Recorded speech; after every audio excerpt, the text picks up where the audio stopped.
C'est une nouvelle histoire, l'histoire de notre vie, l'histoire de notre culture, l'histoire de nos aïeux. Une histoire magnifique, une histoire merveilleuse. Grand-mère, raconte-nous une nouvelle histoire. C'est une nouvelle histoire, l'histoire de notre vie, l'histoire de notre culture, l'histoire de nos aïeux. Une histoire magnifique, une histoire merveilleuse. Grand-mère, raconte-nous une nouvelle histoire. C'est une nouvelle histoire, l'histoire de notre vie, l'histoire de notre culture, l'histoire de nos aïeux. Une histoire magnifique, une histoire merveilleuse. Grand-mère, raconte-nous une nouvelle histoire. Il était une fois, dans un village lointain, vivait un roi appelé Nyumanke. Nyumanke était le roi d'un beau royaume, constitué de généreux habitants, vivant dans la paix et la tranquillité, sous la protection totale d'un serpent totem. Le roi Nyumanke n'avait eu qu'une seule fille, nommée Sajo. La princesse Sajo n'était pas tout à fait comme les autres enfants de son âge. Elle était très têtue et désobéissante.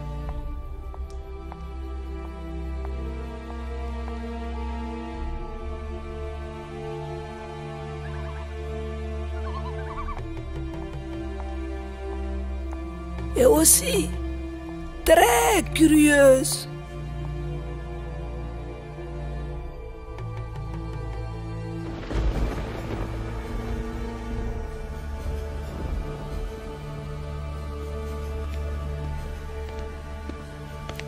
Sajo, je t'avais interdit de t'approcher du serpent sacré.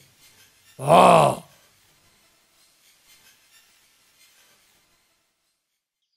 Le roi, désespéré du comportement de sa fille, fit appel à tous les sorciers de son village et même des villages voisins afin de trouver une solution pour changer le comportement de sa fille.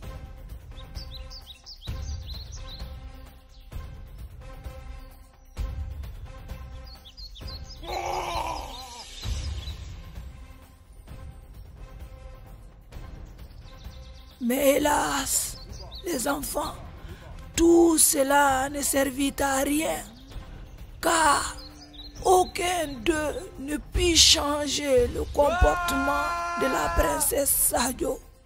Un jour, alors que le roi triste et désolé se promenait parmi ses chevaux, Janto le cheval s'approcha de lui. Mon roi, mon roi. C'est toi, Janto le cheval? Tu sais parler la langue des humains? Oui, je sais parler comme les humains, car je suis pas qu'un simple cheval.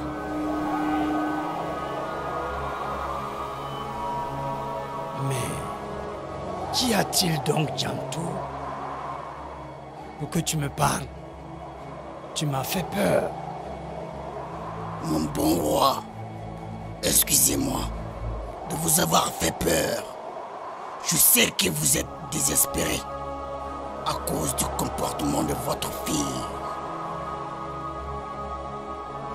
Mais comment, Janto? Je t'écoute. Aucun guérisseur ou féticheur ne saurait changer le comportement de votre fille. Ce changement réside en elle-même. Pour cela, demain, j'irai seul me promener avec elle dans la forêt des deux chemins et vous verrez la suite, mon roi. D'accord, Janto. Mais fais très attention. L'un des deux chemins est très dangereux. Je sais. c'est celui de gauche. Mais comme tu le sais, c'est bien celui-là qu'elle choisira. Même si je lui disais qu'il y avait danger, elle ne voudrait jamais passer par le moins dangereux.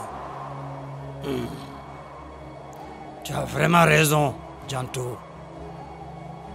Mais je t'en prie, fais très attention. Oui, mon bon roi, vous pouvez compter sur moi. Pendant que le roi était assis sur son trône, très inquiet, et qu'il avait interdit comme de coutume à Sadio de sortir, celle-ci fit comme à son habitude. Elle appela son cheval Janto, sortit par la fenêtre et sauta sur le dos de ce dernier pour une promenade innocente selon elle. Mais... Quelle est cette forêt, Janto? C'est la forêt des deux chemins. Et il faudra qu'on passe par l'un des deux, car nous ne pouvons plus retourner par le chemin d'où nous sommes venus. Regarde, il a disparu. Alors, qu'est-ce qu'on fait maintenant, Janto? Nous allons passer par l'un des deux chemins. Un seul nous mènera au royaume. Donc, prenons celui de la gauche, Janto. Non, non, Sadio. Celui-ci est très dangereux. On dit qu'il y a des créatures dangereuses là-bas. Et que tous ceux qui sont partis par ce chemin ne sont plus retournés chez eux. Prenons plutôt celui de la droite. Non, prends celui de la gauche. Je veux voir ces créatures. Non, non, Sadio, c'est très dangereux. Non, rien ne m'étonne. Rien ne me fait peur. Prenons celui de la gauche. D'accord, comme tu veux, Sadio. Je t'aurais prévenu. Après une très longue marche, la faim et la soif commençaient à gagner leur corps. Mais hélas, ils n'avaient plus de provisions à manger ni à boire. Sur le chemin qu'ils avaient emprunté, il n'y avait ni arbre portant des fruits, ni un cours d'eau. Tellement affamés et assoiffés, ils s'évanouirent. À leur réveil, les enfants, ils étaient surpris de se trouver à l'ombre d'un arbre et à l'entrée d'une grotte.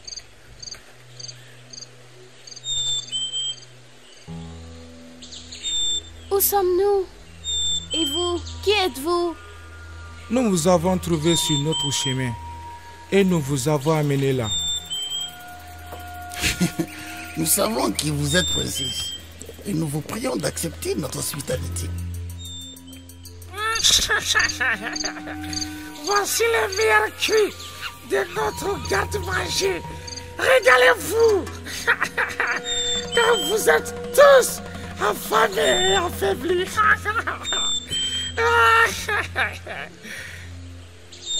Hé, Janto, arrête tes caprices et viens plutôt manger.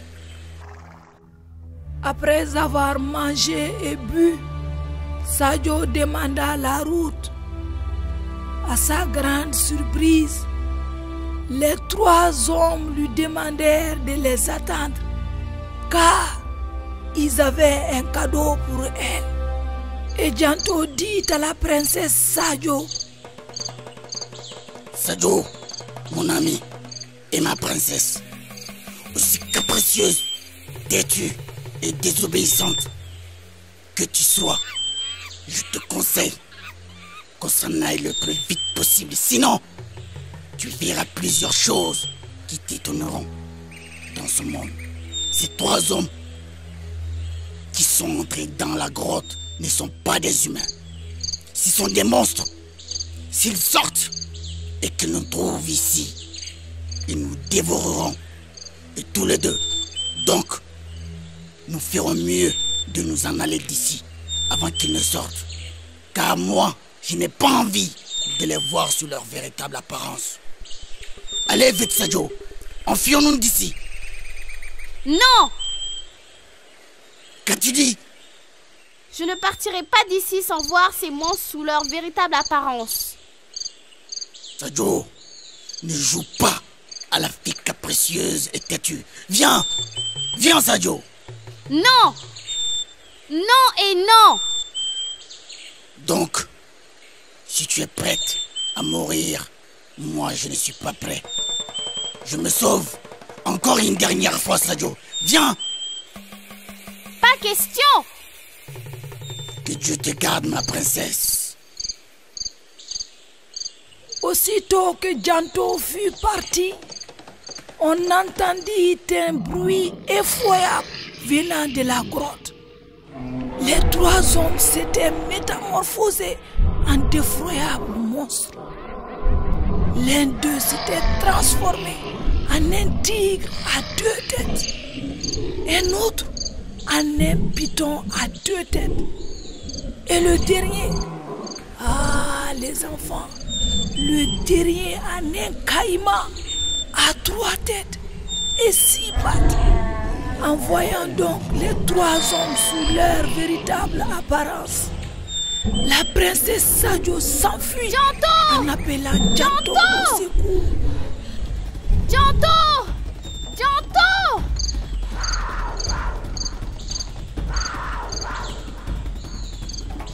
Janto!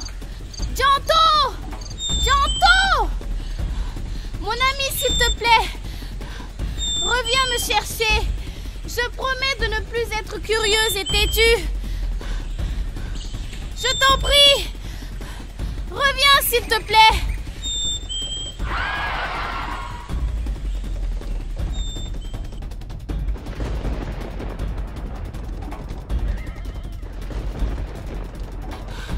Tu ne peux pas savoir à quel point je suis contente de te retrouver.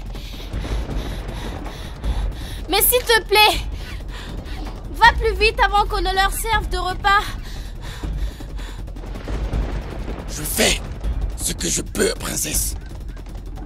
Arrache 3 poils de ma queue, crache dessus, en promettant de ne plus être ni trop curieuse, têtue et désormais très obéissante. Puis, après, jette les poils derrière nous afin de les anéantir. Je promets de ne plus être curieuse, ni têtue, et d'être désormais très obéissante.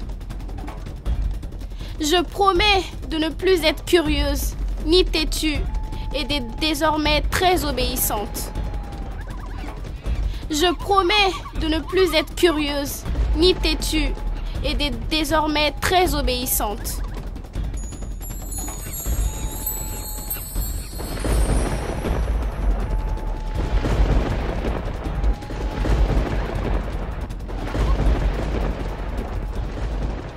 Les enfants, depuis ce jour, Sadio devint la plus obéissante des enfants de son âge, à la grande joie de son père.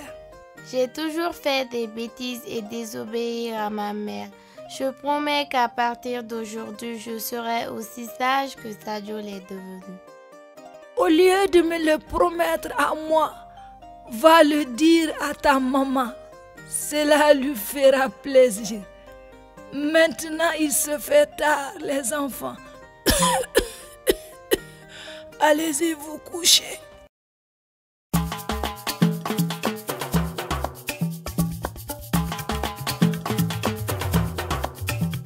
C'est une nouvelle histoire, l'histoire de notre vie, l'histoire de notre culture, l'histoire de nos aïeux. Une histoire magnifique, une histoire merveilleuse. Grand-mère, raconte-nous une nouvelle histoire. C'est une nouvelle histoire, l'histoire de notre vie, l'histoire de notre culture, l'histoire de nos aïeux. Une histoire magnifique, une histoire merveilleuse. Grand-mère, raconte-nous une nouvelle histoire. C'est une nouvelle histoire, l'histoire de notre vie.